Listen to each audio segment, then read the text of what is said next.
kesimpulan dari bukunya Said Muhammad Al-Maliki Al-Makki Al-Hasani, Manhajus Salaf fi Fahmin Nusus Bainan Nadhriyah wa Tatbiq. Pedoman ulama salaf di dalam memahami nas-nas Al-Quran antara satu logika pemikiran yang logik dengan penerapan. Bahwasanya bagaimana hukum syariat itu sifatnya qat'iyah. Al-ahkamu syar'iyah itu qat'iyah. Sifatnya qat'i. Tapi ketika tatbiq itu yaqtadi tadrij. Ada fasenya. Bahkan di sini Said Muhammad Al-Hasani. Bukan Ba'alawi ini. Bukan Al-Yamani Muhammad. Ini asli Sajid ini. Cucunya Rasulullah asli. Terus ini yang difahami oleh Said Muhammad Al-Maliki Al-Makki ini adalah satu kebijakan kita dalam berpegang teguh pada agama dan apa yang disebut dengan ulama salaf.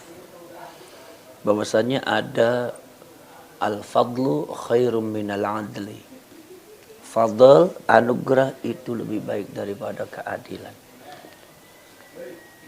Contohnya apa? Contohnya ini masalah tolak. Ketika terjadi tolak ada sesuatu alasan yang membuat suami itu boleh memberikan talak kepada istrinya, ya kan? Sampai terjadi khulu', sampai terjadi apa? Sampai terjadi sumpah. Ternyata dia tuh sumpah melakukan perselingkuhan. Ini adalah salah satu alasan di mana suami boleh mentalak istrinya. Menurut syariat itu adil. Istrinya seperti itu, maka suami seperti itu. Didikan syariatnya sangat baik. Supaya ini peringatan di zajri, peringatan bagi seorang istri. Talak satu dulu. Pertama itu fahjurhunna, yaitu fahjuruhunna, yaitu adalah dijauhi dulu. Pisah ranjang, pisah kamar. Terus dididik sampai akhirnya dalam satu alasan syar'iyah itu boleh orang itu mentalaknya dan syariat itu memperbolehkan.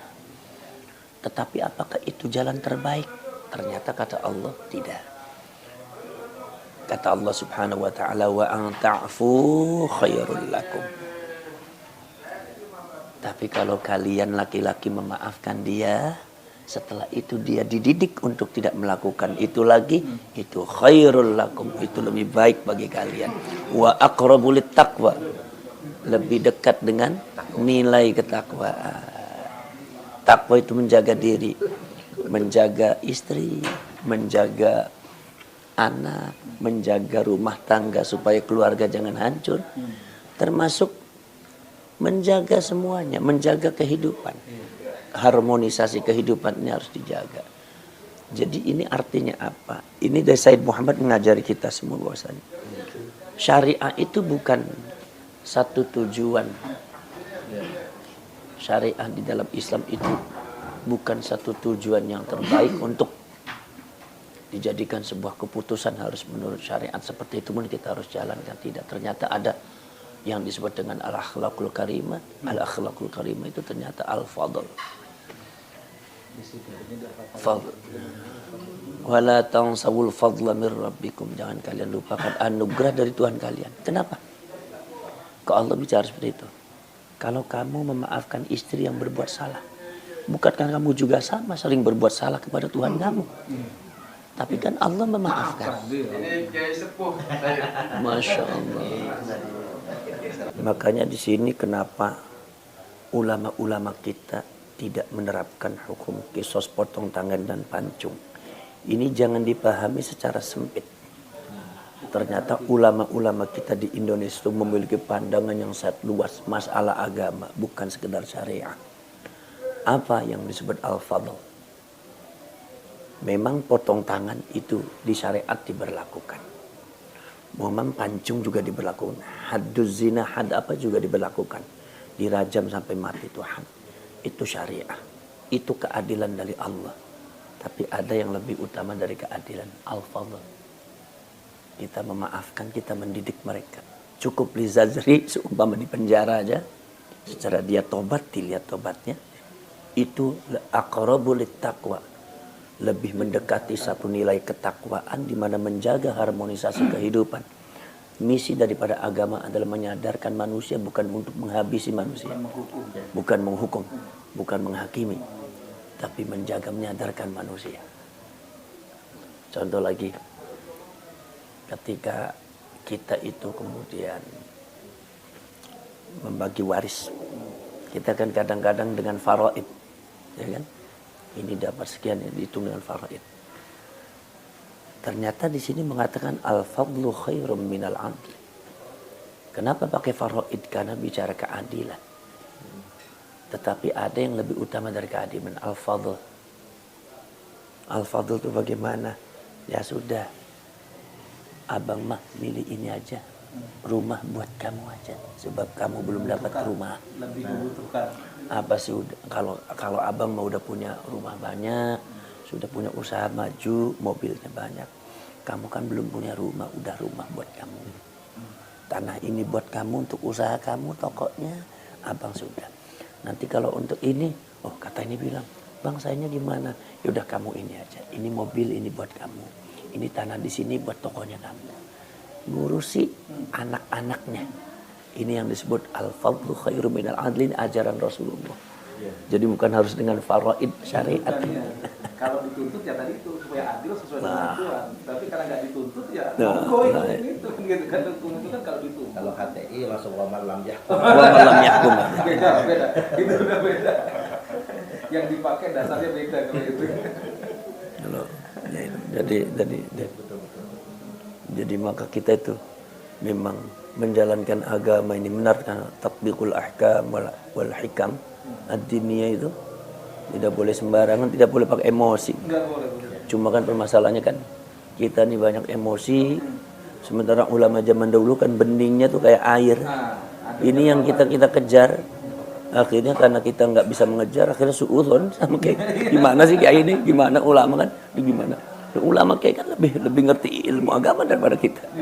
Tapi kita seolah-olah lebih Islami dari Mbah Hasyim Asy'ari gitu kan. Makanya, oh jadi gitu. Makanya ini saya pagi ini saya dapat ilmu dulu.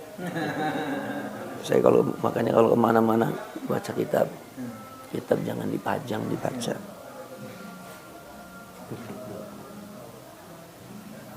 Sebelumnya juga inna akramakum indallahi atqakum, ya, wa an ta'fu aqrabu littaqwa wa la tansawul fadla min rabbikum.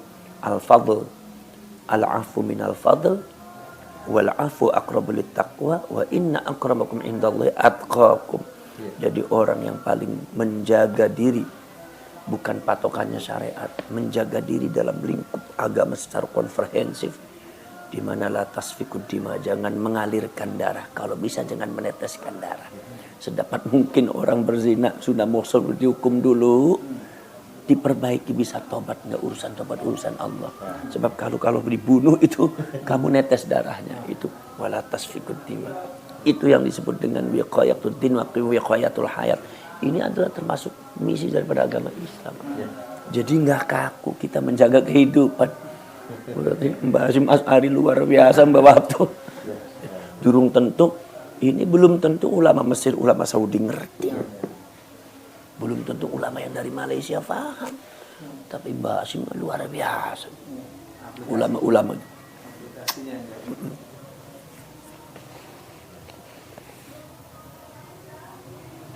Saya ingat itu.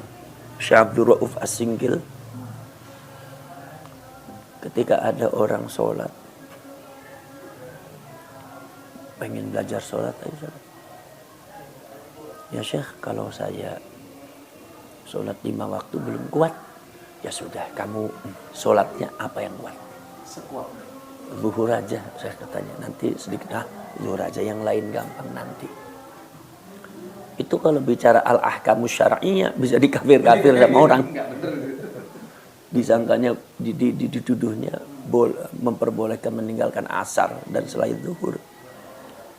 Tapi ini konteksnya bukan konteks al-ahkamus syar'iyyah, hukum syariat. Tapi konteksnya adalah tatbiqul ahkamis syar'iyyah. Menerapkan hukum syariat itu yaqtadi tadrij, itu kata Jam'ul Jawami. Nah ini yang dipakai oleh Sayyid Muhammad Al-Maliki. Al-Maliki jadi mazhab Maliki sama Syafi'i sama aja. Makanya kita tuh kadang-kadang sok Islami, sok pinter, kalah juga sama ulama zaman dulu. Ini topi in the cafe. Iya, iya.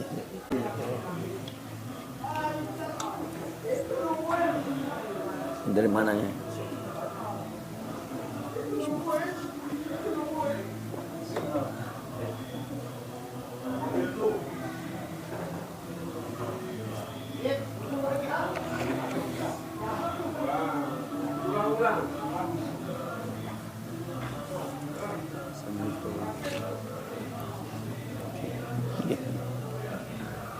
Ini ada lagi kata-katanya beliau nih.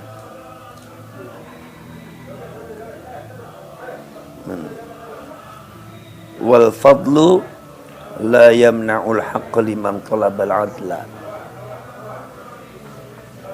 Bagi orang yang mencari keadilan, itu kan nanti ada al-fadl, anugerah. Itulah yamna'ul haqqa, tidak boleh merabrak kebenaran. Jadi kalau seumpama orang itu ingin mencari fadlu ahlil bait, keutamaan daripada keluarga dan cucunya Rasulullah, itulah yamna'ul haqq. Fadl ini tidak bisa melabrak kebenaran. Artinya tidak bisa merabrak kebenaran itu kalau seumpama habaib itu memang tidak hak, bukan cucunya Rasulullah. Bagaimana mungkin kita cari fadl, keutamaan masalah ahlul bait, karena mereka bukan cucunya Rasulullah. Karena secara hak mereka bukan cucunya Rasulullah. Maka dari itu bagaimana kita mencari tolabul fadli, ya kan? Nah, jadi al-fadlu la yamna'ul haq liman talaba al-adla. Ini kata-katanya beliau luar biasa. Jadi kalau seumpama kita mau mencari keutamaan, ikut kepada Rasul, ya jangan sembarangan. Rasulnya palsu enggak? Jangan-jangan ikut sama Ahmad Musaddiq. Nanti dikiranya Rasul. Kita alasannya mengikuti wahyu Tuhan. Nah, sekarang masalahnya Ahmad Musaddiq itu hak apa batil?